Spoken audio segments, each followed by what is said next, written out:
Okay. First of all, thank you for doing this. But I tell you, when you sent me that this morning, I I knew what to expect because I saw Sister Tempest. And I had I put it on and I immediately I thought it was awesome. I laughed. I was like totally enthralled. It was weird as hell. So just awesome. Oh, thank you so much. um Thank you. Anyway, I definitely had to laugh at the beginning because Kelly Russell asks you what the hell the movie's about, and that's sort of how I felt after it ended. After I watched the second time, I was like, okay, all right.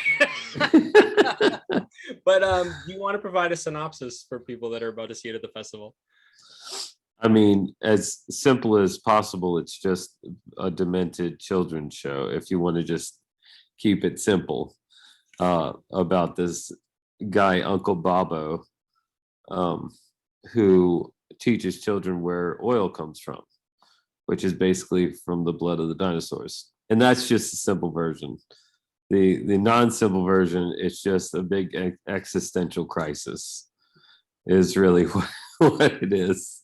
It's a big midlife crisis for me, in poem form. And I think that's just more like a existential crisis that I think we've all had from the pandemic, and things like that. But it's just my an essay about God and sexuality and religion and, oh God, just all the different things that I've been pondering. Yeah, nothing heavy about it at all there. So yeah, definitely existential crisis. Like, I mean, I think that can be felt in many of the different characters that are in it. You utilize a couple there, and they both seem to be going through some things. Well, and this is actually the prologue to a bigger story. So I was going to ask you about that, sort of closer to the end, so we could, sort of. Yeah, for sure. Yeah. We'll talk about that later. So I did want to ask you though. It feels like you're always dealing with a bigger crisis than what's actually sort of happening on screen. Yes. Your first movie, the God Inside My Ear.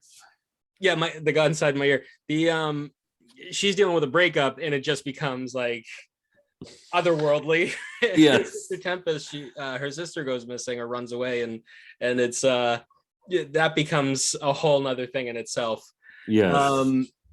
Now, obviously, like I saw the pandemic stuff in it as well, and because it just felt very like the world's kind of crashing in on you. Yeah. But are we still just going through Elise's ayahuasca trip from my God? I think that's my. We haven't finished it yet. Yeah, yes, it's still happening. We will make like a God Inside My Ear sequel that will just be basically her finally coming out of it. That'll just be the whole movie. Oh God, all these movies. That's kind of brilliant. I like that. I would totally do that now. We would actually start the movie with this and then go forward. That would be fantastic. You go. Happy to help.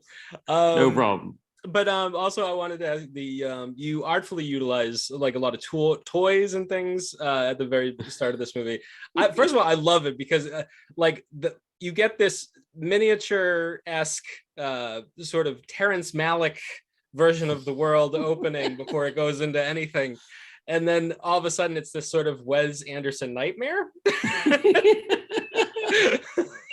Yes. What is it about the art direction? Like, how did you decide that this was how this was going to look? Because it looks amazing. It was just the cheapest way to do it. And that's all. It was like $25. So I was like, yes, that's what I'm going to do. I built the mountains out of paper, just paper, like poster board, and everything. It was all from the Dollar Tree. So it was just like all hardboard, like poster board, and then soft poster board, and what is it? caulk. I just caulked the whole thing and then I spray painted it. So yeah, it was like that was like $7. So I was like, yes, that's cheaper than CGI. Yeah, I will do that. But also it's because I just love like the old Godzilla movies. I love things like Danger 5 is like one of my favorite TV shows, and that's all like miniatures. And Wes Anderson does the same thing as well. He does a lot of miniature work. It's just it's a really great look that's really cheap to do, you know. Yeah. So. No, I agree. I was just blown away. Like I couldn't stop. And then when you get to the Bobo parts. Well, hold on real quick. Yeah. I'm sorry. Sure. Okay, so I'm going to make it sound like I know what I was talking about. This is kind of like it's kind of like a Sesame Street version of the Terrence Malick sort of thing, which works really well. I didn't just think of that till just now, but that is fucking great. It's brilliant, and I meant to do it. So there you go. Perfect. Yeah, no problem. Very, very unique, though. No problem. Hey, I'm a genius. Yeah, there you go. I just want to let you know that. Oh my God. You know how much bullshit directors do like that, though? I mean, like, honestly, I am just having fun. And so many directors will like pretend like there's so much more meaning than they really have. Like, come on, James Cameron, you're an idiot. Like, that shit is not deep. Don't try to make it deep. It's just fun entertainment. You know what I mean? Yeah. So anyway, yeah. Sorry. Just call James Cameron an idiot. Thanks. You can only go up from here, Joe. Oh, it's perfect. Anyway, keep going. Let's see how far I can dig my grave. I also got charges out of some of the situational awkwardness of Bobo. What is it about just some of the sort of like when he first shows up, it's that hum, it's like the creepy I've been waiting back here for X many days, you know. And what was cool about that was so much of Vincent, the actor, because I wrote the script and had kind of a different idea in mind, a much more bumbling kind of predator that's very sweaty, that's like, you know, that kind of vibe. And he came at it like he was missing half of his brain. And I was like, wow, that is so creepy. That's so much creepier than I thought. So we leaned into the creepy and the slow. That really was going to be a much faster short film, but Vincent came at it so slowly and so precise. It was so terrifying that we had to lean into it.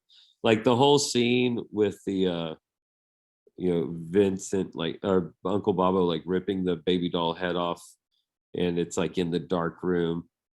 That whole scene was because it was Vincent had played it so creepy, and then my DP Daniel Waghorn like came up with that scene on the fly just from Vincent's creepiness. So we went to Daniel had a house that was like half done. They were working on it, so it looked like a predator would live there. And it was perfect. We did it like on the fly, really leaning into Vincent's performance. So there you go. No, fantastic. I thought he was excellent. Vincent was great. My God. Yes. It is. I think people are going to get a real charge out of the whole thing because it's such a just mind blower. Like you're just sitting there and you're going, I don't know. Are you okay? Am I okay? Like that's what's going to happen in the theater. Oh, good. Well, I hope so. It's a non-narrative, but I feel like I wanted still people to feel like they were still on a journey. And that's really, really hard when you don't have a singular narrative, you know?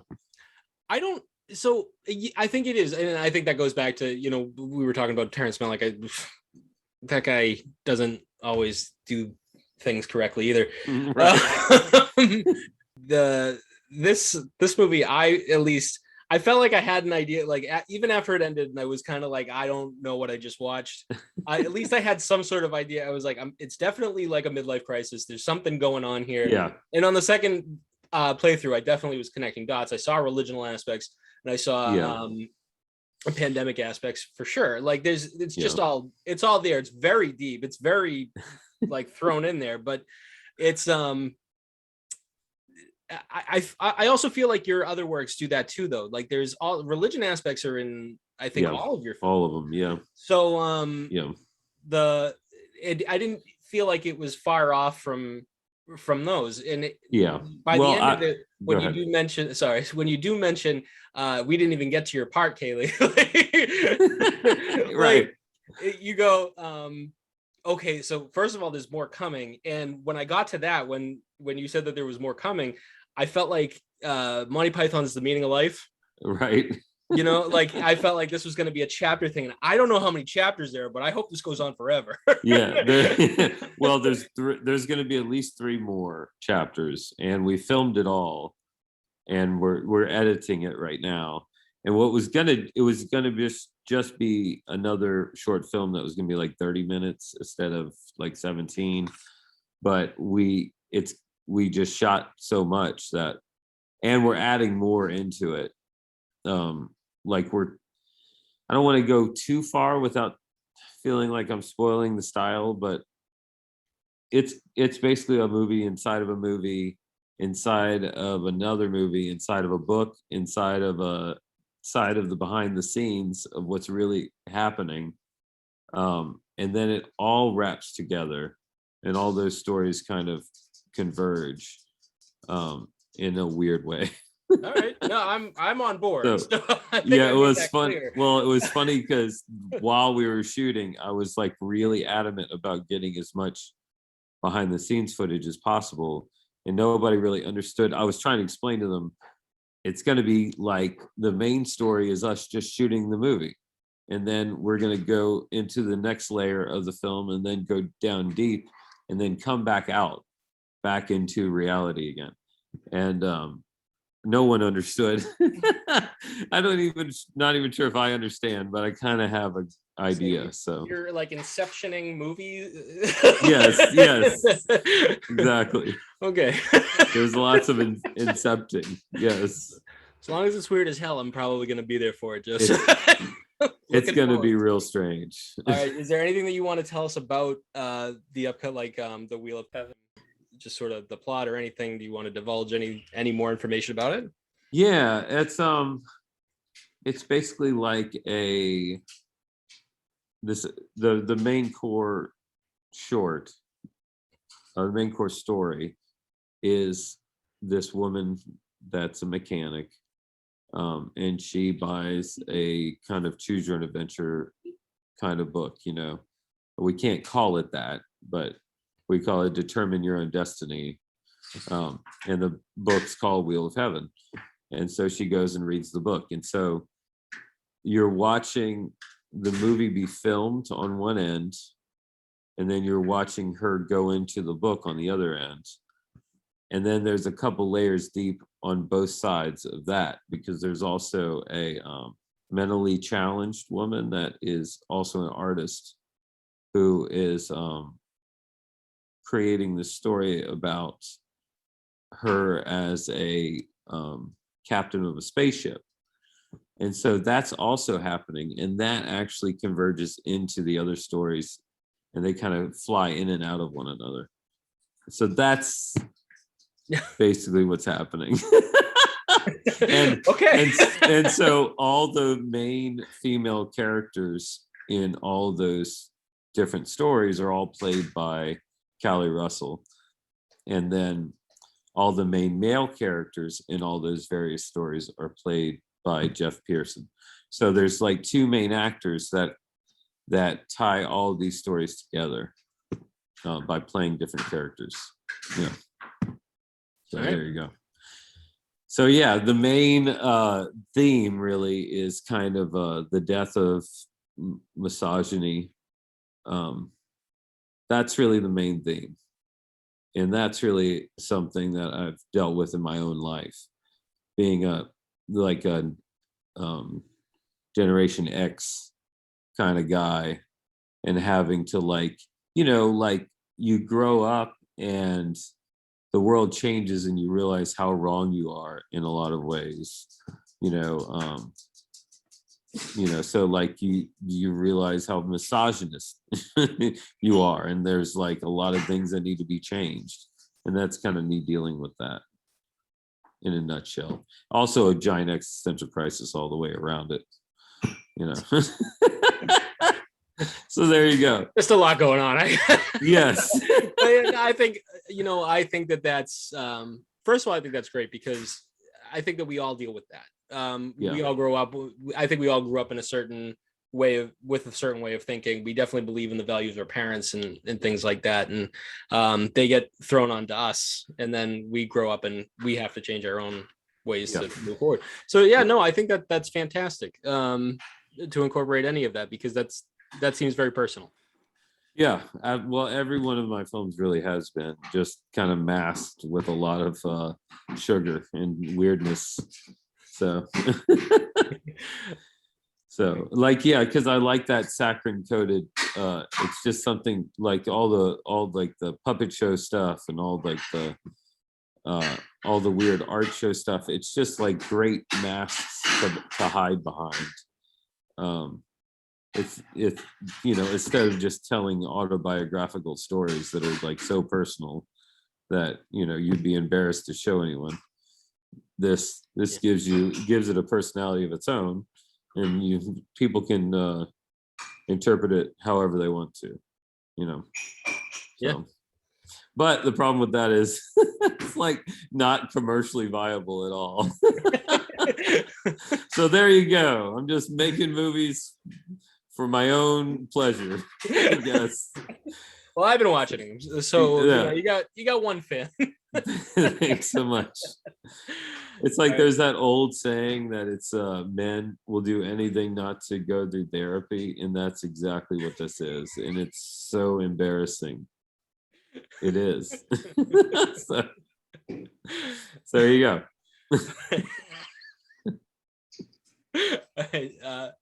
Joe, thank you so much. Yeah.